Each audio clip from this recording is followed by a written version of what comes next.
जी जी, इस वक्त जनाब हमारे पास जनाब आए हैं जी गुलाम मोहम्मद यासीन मोरिया वाले, जो अल मारूफ लाहौर वाले हैं जनाब। वो हमारे पास तशरीफ लाए हैं, उन्होंने हमें इज्जत दी, अल्लाह उनको इज्जत दे। तो जनाब आज हम उनको कुरान पाक गिफ्ट करना है। कुरान पाक एक ऐसी किताब है जो अल्लाह के यहाँ महफूज है और अल्लाह ने इसकी कसम दी है कि इसको कोई बदल नहीं सकता। अगर इस पर हम अमल करें तो हमारी जिंदगी बदल सकती है। मैं क्या बयान करूं रसूलुल्लाह सल्लल्लाहु अलैहि वसल्लम की शान में। अल्लाह ने सब कुछ नाज़िल कर दिया है कुरान में।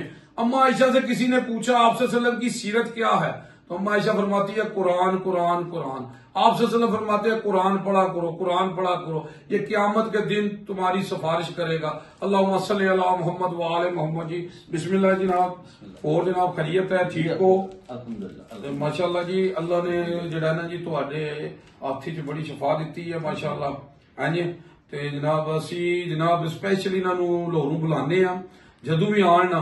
है जी, हुण साडे भाईजान फारूक साहब आए ने अमेरिका तो वो आन, या साडे भाईजान हफीज साहब आवन कुवैत तो, ते जनाब असी स्पैशल इन्हों बुलाने आ कि जनाब ये हथ लाते ने ते जड़ा ना अल्लाह शफा दे देना। अल्लाह ने यानी एक मुआहिद ने जनाब मसल कुरान सुन्नत चलण वाले ने, ते अल्लाह ने इन्होंने हाथ शफा दी है।